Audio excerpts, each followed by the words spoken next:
Dr. Jeff talks love, Dr. Jeff talks life, answers your questions, cuts through the strife, sex and intimacy, real and true, evidence-based, made just for you.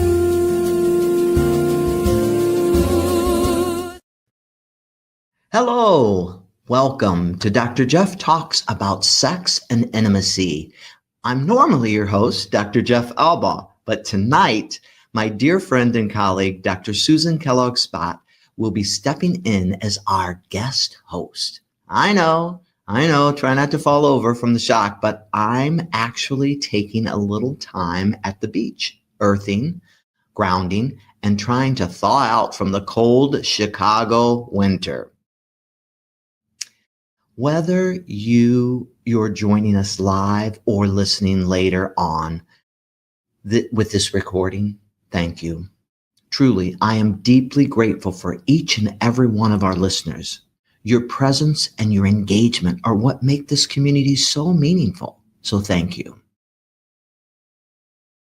We're all over social media. We're on Facebook, we're on YouTube, we're on X, we're on LinkedIn. If you're watching on X and you want to ask a question, hop over to YouTube, LinkedIn, Facebook, or StreamYard so you can ask those important questions.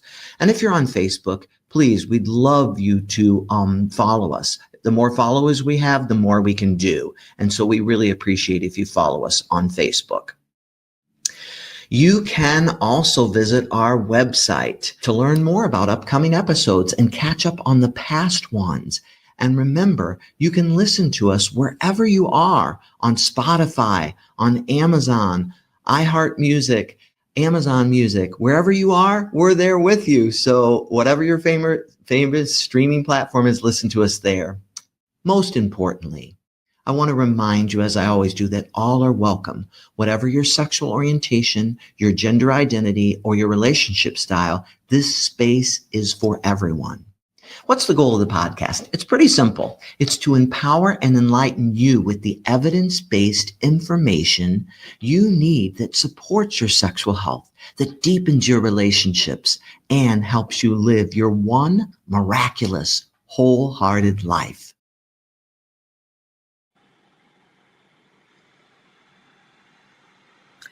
Hi, I'm Susan Kellogg-Spadt, and I'm going to be your guest hostess tonight. It is my pleasure to welcome all of you today, and it's really my pleasure to talk tonight with an expert in pelvic medicine about the role of the pelvic floor in orgasm and orgasm difficulties for women. I'd like to introduce you to Kelly Keane. This is a physical therapist. She's a physical therapist at the University of Pennsylvania, the finest institution in the Philadelphia area. She has been a physical therapist for 24 years, but just 17 years ago, when she had her own child, the birth of her child, she realized that her true passion was working with the pelvic floor. The miraculous job that the pelvic floor does when a woman has a baby blows your mind, basically. But it's such an important part of a woman's body. And so Kelly has literally devoted her entire career to helping women and empowering women to understand the role of their pelvic floor with things that have to do with sexuality, defecation, urination, walking, structure, everything about the pelvic floor. But tonight, we're going to talk to Kelly about the role of the pelvic floor muscles and sexual dysfunction, specifically orgasm dysfunction in women. So with that, we'll take it away, Kelly. Well, hello, good evening, and thank you so much for that welcome. I'm very excited to be here tonight and talk about some orgasms and pelvic floors. All right, so we're going to start off with talking about the role of the pelvic floor muscles in orgasm.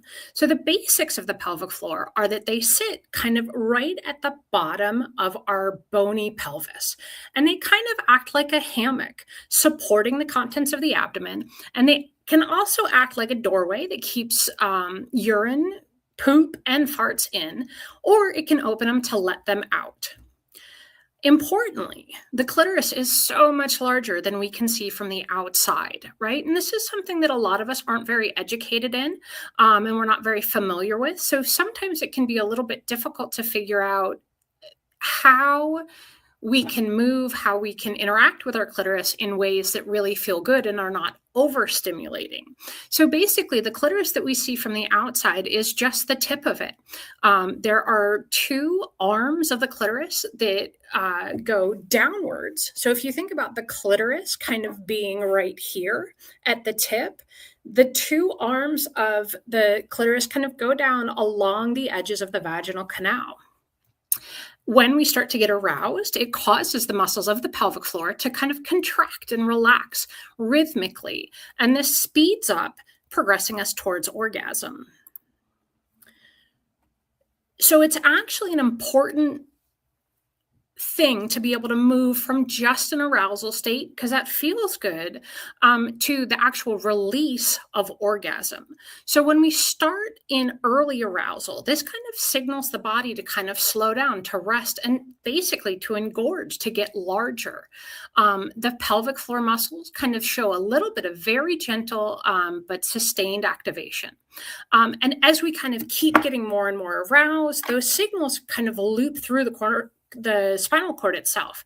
This bypasses the brain. So hopefully we're able to get out of our own brain, out of our head, and we can allow our body to have that smooth rhythmic contraction and relaxation that generally speeds up. So the longer that arousal goes on, we have less voluntary control.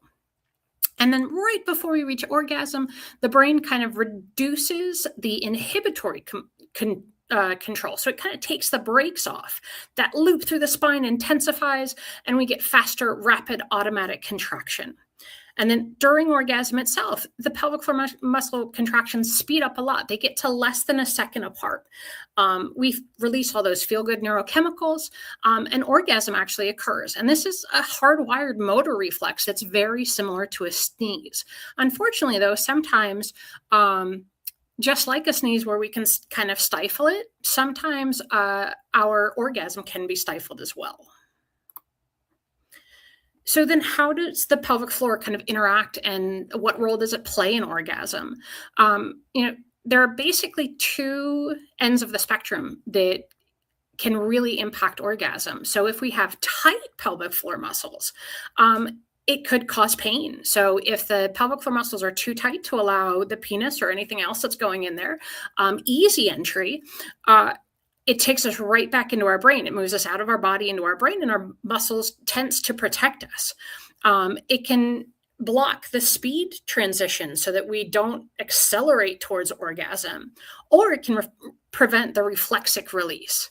And then the opposite problem is that if we have weak or uncoordinated pelvic floor muscles, they're not kind of pressing on the clitoris. They're not stimulating, they're not allowing stimulation of the nerve to be intense enough to really progress arousal. And so that can either delay or weaken or not allow arousal and eventual climax.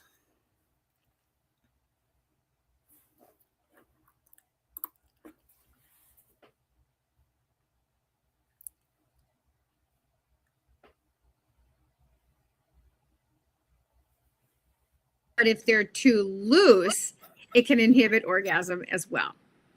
Yes, if they're too loose, we cannot get enough stimulation to really push us towards orgasm. Okay. So when I send a patient to you for physical therapy because they're having difficulty with orgasm, maybe there's all kinds of patients that would benefit from going to a physical therapist. But in this space, there's patients who've never had an orgasm in their whole life. That's about 10% of all women, by the way. But there's another cadre of patients that either don't think that they have orgasm more easily enough, number one, as easy as they could when they were 20, number two. Number three, can't have an orgasm after surgery or after an injury, number four. Can't have an orgasm after menopause. There's the M word. Yes. And the other one is they just don't think they have them enough. They have them and they're great, but they're kind of like, they're not as standard as the bus coming on the corner every 15 minutes. It's like they're like, what happened this week? I don't know what happened this week. There was no O this week. So anyway, so there's all the different kinds of patients. My question to you is, when they make it from my office to your office, what do they expect? What are they going to feel, see? Is it going to be scary? Are they going to be naked in front of a whole bunch of other patients who are also naked? Talk to me about this. Sure. So the experience in pelvic floor is pretty similar kind of across the board. We're all trained fairly extensively, and we're trained to prioritize people's comfort and feeling of safety. So in mine and every other pelvic floor therapist that I've worked with office, it is a one-on-one office. So in my space, I have my treatment room and some decorations to try and make it feel warm and welcoming and inviting. And the vast majority of what we do that first session is just talk. We talk about what symptoms somebody's having, because nothing in the body works alone. And especially with the pelvic floor, if one thing's going wrong, there's very likely to be more than one symptom. So we're very likely to have things like, well, I'm leaking a little bit too, or I'm having trouble getting poop out of my body. And so that can kind of clue us in and let us know what we need to work on. So a lot of talking, a lot of questions about what things used to be like, what they're like now, any other symptoms. We also will kind of check in on what other things might be going on in someone's body, like low back pain or hip pain. We will always kind of talk about, like, what are your goals for treatment? What do you want to get out of this? Because that tends to be really, really important. Because my goals for somebody, I really want to make sure that they are right along with what the patient wants to get out of this. And so we'll talk about goals. We'll talk about all the different things that we might treat, all the different ways that we can help you. And then eventually, for me, to be honest, I talk a lot with my patients, and I really like to get a really thorough background and, frankly, to make them feel comfortable. So a lot of times, personally, I don't get all the way to an internal examination on that first day. Sometimes I can, but a lot of times it's a follow-up exam. And at that point, I always tell people, no offense, Dr. Kellogg, but I always tell my patients that my pelvic floor exams are probably going to be the best one they've ever had. Yeah, probably. Because the privilege of pelvic floor physical therapy is that I don't need to get an answer in one moment. We can take time. If somebody is at all uncomfortable, I don't need to sort of see and assess the cervix right now to get an answer to know what step to take next. So we make sure that patients don't feel any discomfort if we can at all prevent it. So did I answer it thoroughly? I was trying. You did. But here's my question. I'm in physical therapy right now for my knee. And when I go to physical therapy, I'm in a really big room, Huge right gym. next to somebody else and right next to somebody else who are all getting different body parts working. So if I go to pelvic floor PT, am I going to be a big room next to everybody else who's in their like underwear? Never. I have never even seen pelvic floor therapy treated kind of behind a curtain, like sometimes they'll do in big gym spaces to give that little bit of privacy. In fact, I started a pelvic floor program when I first got into pelvic health 17 years ago. And at the time, our big gym only had the privacy curtains. And I came back from my first course and I went right to my boss and I said, listen, I'm not doing it unless you get me walls and a door. So it is always in a private space. Sometimes there's like music and mood lighting. That kind of depends on the therapist and the environment. But yet always privacy. You're generally never going to be at all exposed with other patients. Now, sometimes if we're progressing therapeutic exercise, we might go out and join people in the gym, but always fully clothed. Okay, so it's really private. It's one-on-one. It starts out with talking. This is sounding really safe and not scary. That's the goal. So because we're talking today about orgasm as it relates to the pelvic floor, in this space, do you see all, mostly women under 30, mostly women over 60, or give me the demographics here? I have seen women and men, frankly, because we treat men as well, but of all ages. I've seen young women in their teens who have pain with tampon use. And so they're like, how am I possibly going to have sex if I can't get a tampon in there?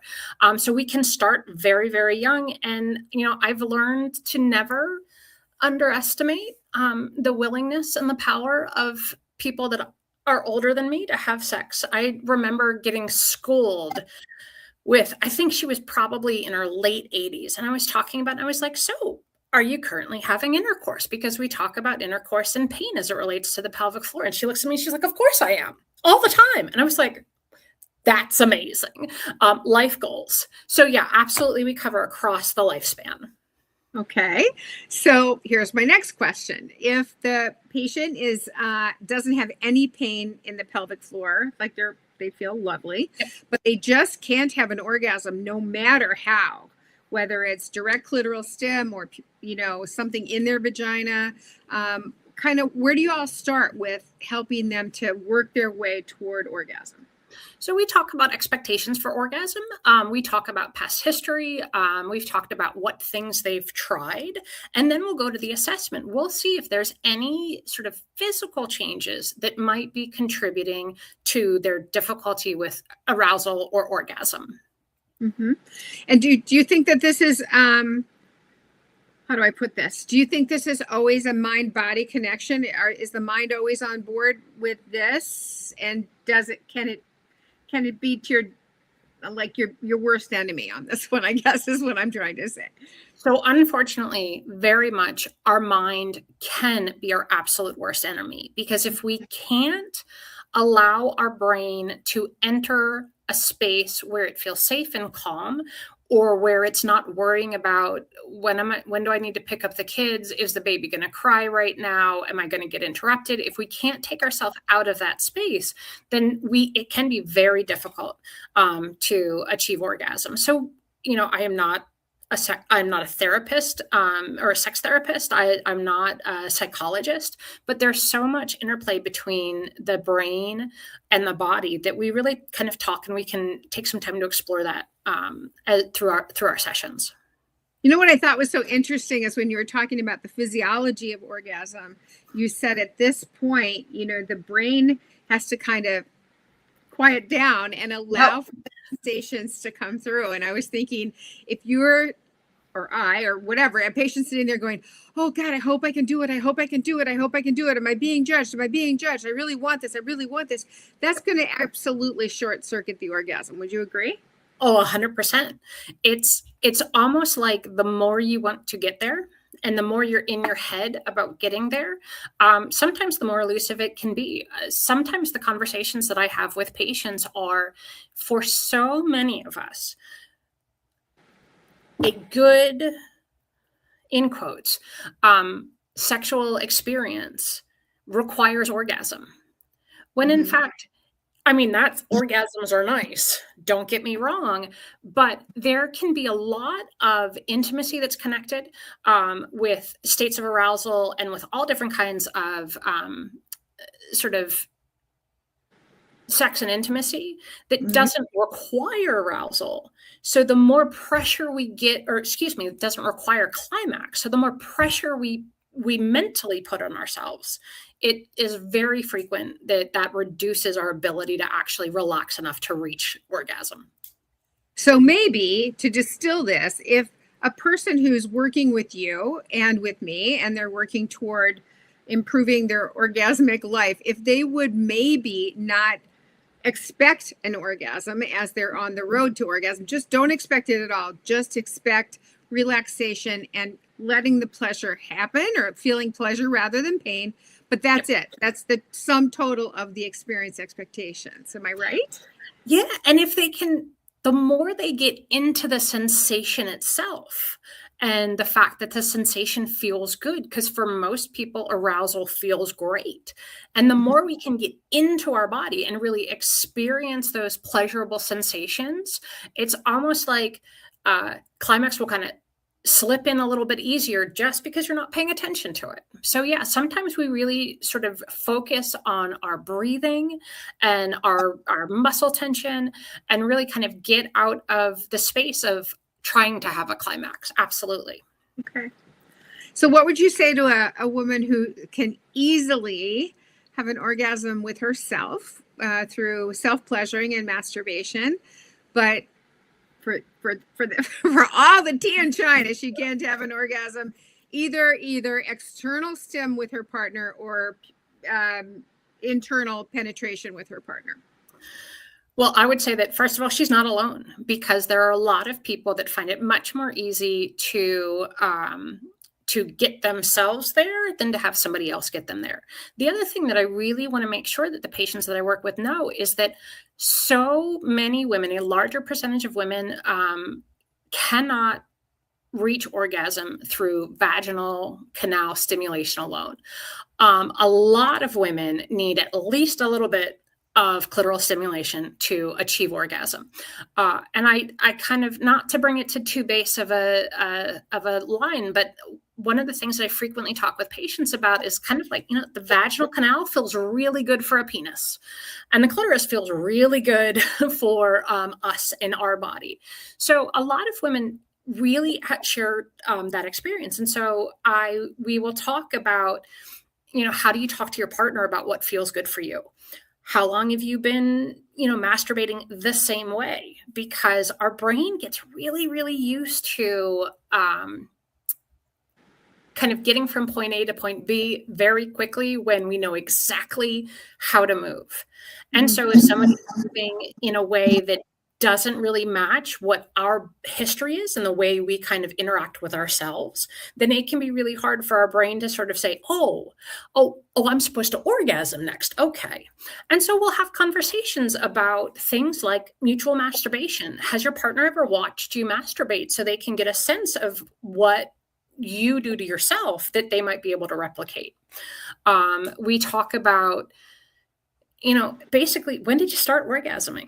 Or excuse me, when did you start masturbating, right? Under what circumstances did you start? Because if we started when we were young and we were trying to get it done really quickly so nobody would walk in the room on us, a lot of times we're going to sort of either reach orgasm really, really quickly, or we're not going to be able to reach orgasm because our brain is sort of set up to expect this really fast, really rapid progression to orgasm, because that's how we trained our brain to respond to stimulation.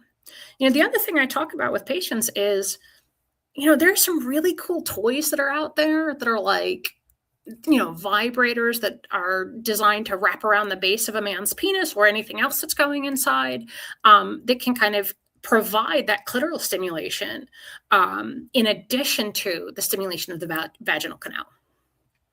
Okay, so is it normal for a woman to have orgasm capability change across her lifespan?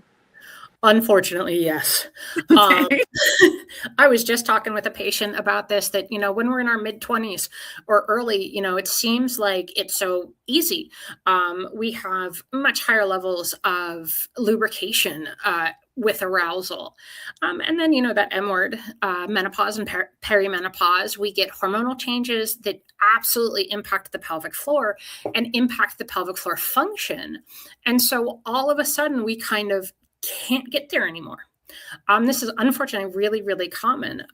And the other thing that's really common is that people who have never experienced pain with intimacy before get enough of hormonal changes that it starts to irritate and cause pain where it didn't before. And so quite frankly, if the last time I tried something, it hurt, I'm not really going to get myself in the mood to get hurt again. And so a lot of women will sort of start cutting off those early signs of intimacy from their partner because they don't want to kind of be a tease, if you'll forgive me.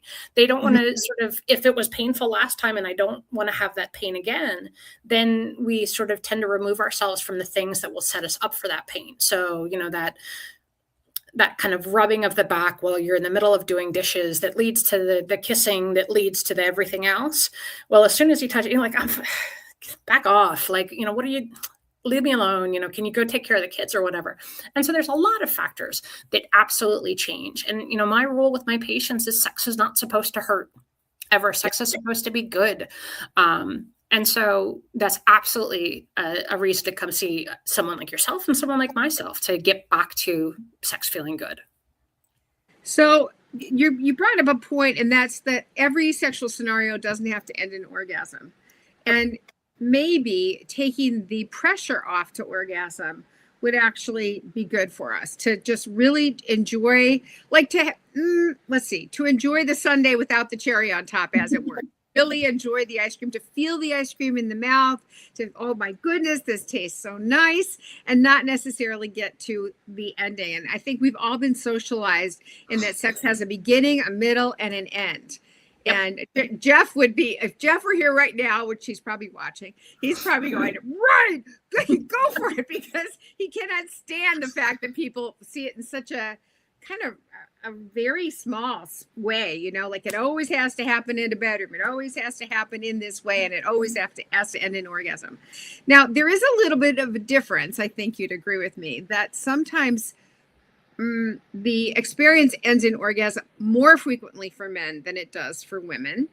Very much. Yes. And so I think can we give women the okay to not have an orgasm every time, and that's kind of a normal way to unwind. Do you remember when I said that 10% of women never have an orgasm? Well, here's a more astonishing one, and I think we can all pretty much relate to the 60% of women wish they could orgasm more reliably or more often. And that's across the lifespan. So, absolutely. So never feel alone if you're having trouble with orgasms. Never. Absolutely. So, okay, now let's get down and dirty. Let's talk about, okay, I've had my first session with you. I feel like I trust you. I know I'm going to be in a room behind a door and I'm going to be safe, and I'll be draped with a drape sheet. But my understanding is, and as your patient, that probably we're going to move on to where you're going to do some external work on my muscles, but also internal work in my muscles. Absolutely. You're also going to give me some homework assignments, I think. So can we talk a little bit about what does a session look like and what does homework look like? Absolutely. So for my overarching, what I want everybody to pay attention to, because frankly, every single one of us needs to pay attention to, it all comes down to breathing. So what we don't necessarily do anymore is stand up straight with nice posture. We don't sit with nice posture. We go to kindergarten, we kind of slump forward like that. And we spend the whole rest of our, up to our 20s sometimes in a chair slumped over. And then we get into the real world. And there's still no place for us to really have good upright posture. And so what ends up happening is our diaphragm, which should be able to drop a couple of inches into our abdomen, gets jammed up into our guts.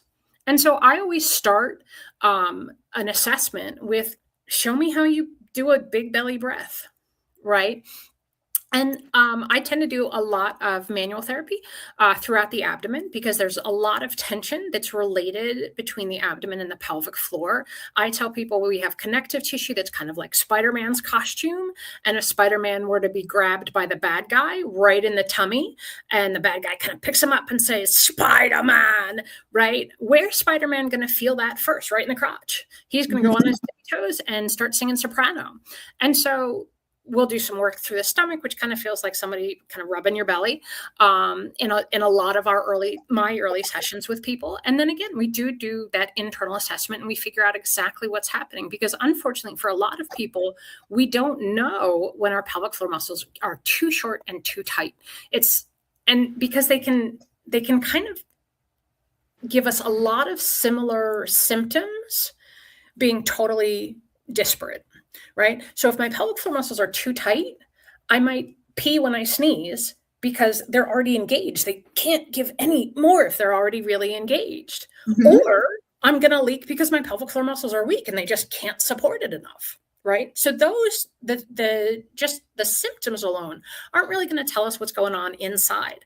And so when we do the internal assessment, we kind of feel the muscle, we feel how much flexibility and mobility it has. And then we make sure that people know how to move their muscles correctly, that they're coordinated. And then for me, homework looks a lot like, well, it sort of depends on what we found.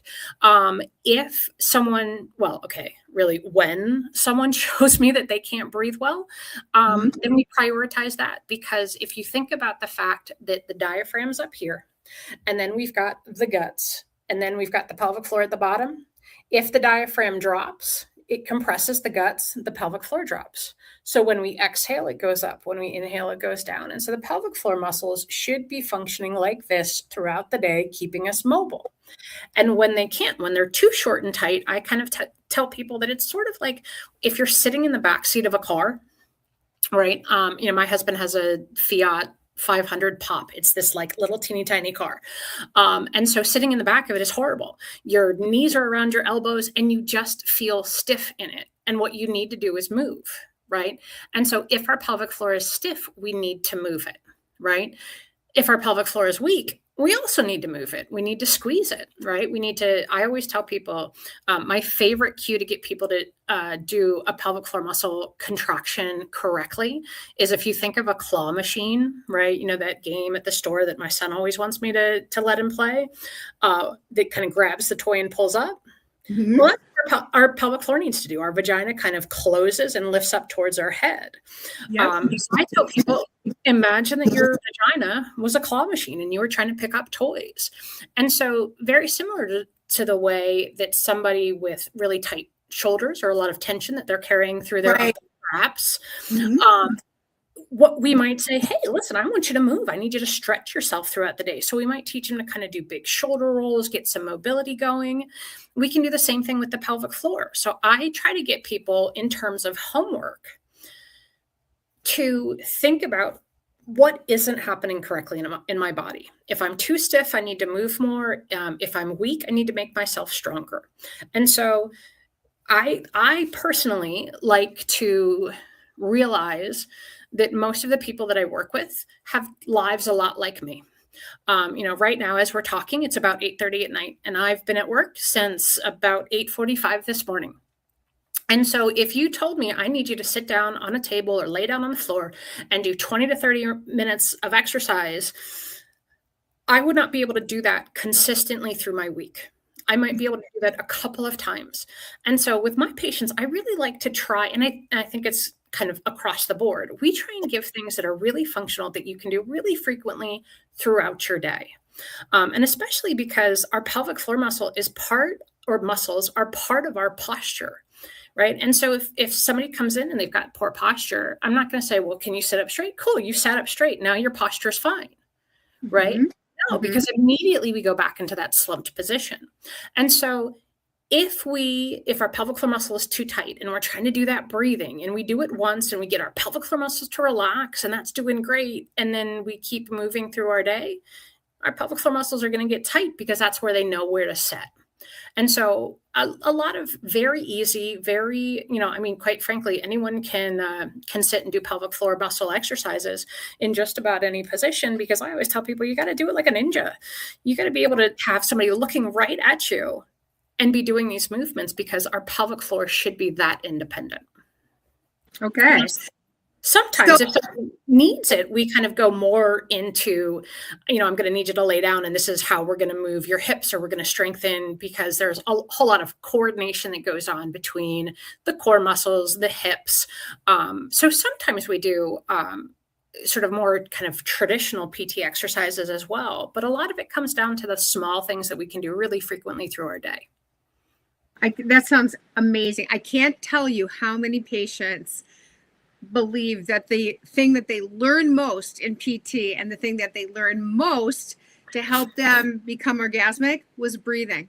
It was really learning how to breathe, to relax their shoulders, relax their body, and fill their lungs with air and drop that diaphragm. So I'm so glad you brought that up, because people think about, I'm going to go to pelvic PT and they're going to have me using, and not that you don't, people use dilators and vibrators and things, but to learn how to breathe is one of the greatest gifts you can ever give anyone. So it's really great.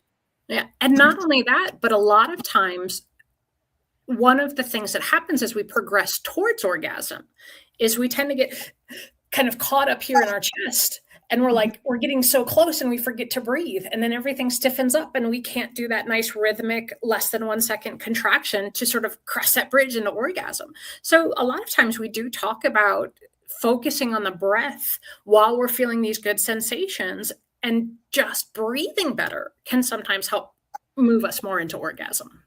That's great. Well, boy, this time has gone so fast. I can't believe I never get tired of talking about orgasms, and I'm sure Me you neither. do. But I've learned so much from you, and I want to thank you so much. Very, very much. And Vic, can we just say a quick hi to Jeff and see what he has to say about next week? Hi, Jeff. Before we close today's episode, I want to invite you to take a moment to breathe with me. Sexual health can bring up feelings, fear, shame, relief, curiosity, or even empowerment. Whatever you're feeling, it is welcome here. Take a slow, gentle breath in and let it go. Place your hand over your heart, or you can place your hands over your abdomen, either way, wherever feels comfortable. Continue that breathing pattern in your nose and out your mouth. As you breathe, imagine a quiet, steady light growing beneath your hand. This is your inner wisdom, your ability to care for yourself, to ask questions, to seek clarity, to choose safety, and to show up with courage, compassion in your intimate life. Breathe in. I deserve knowledge. I deserve knowledge. Breathe in and breathe out. I deserve safety. I deserve safety. Breathe in, and as you breathe out, I deserve pleasure. I deserve pleasure. Breathe in, and as you breathe out, I deserve healthy connection. I deserve healthy connection.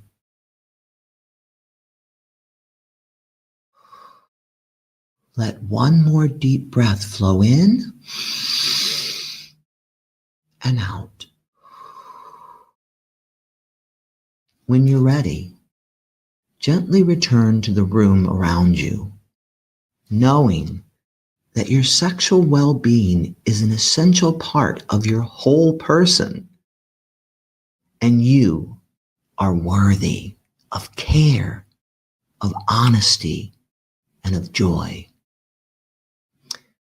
You are miraculous. Vic, what's up next week on Dr. Jeff Talks About Sex and Intimacy? In this insightful episode, Dr. Jeff breaks down the 5 love languages. Words of affirmation, acts of service, receiving gifts, quality time, and physical touch. He explores how understanding these simple yet powerful concepts can transform the way couples connect. Dr. Jeff explains how mismatched love languages can lead to confusion, resentment, or disconnect. He also discusses how learning to speak your partner's language can foster closeness, trust, and a more fulfilling sex and intimacy life. Join us on February 17th at 7 p.m. Central Time to learn more.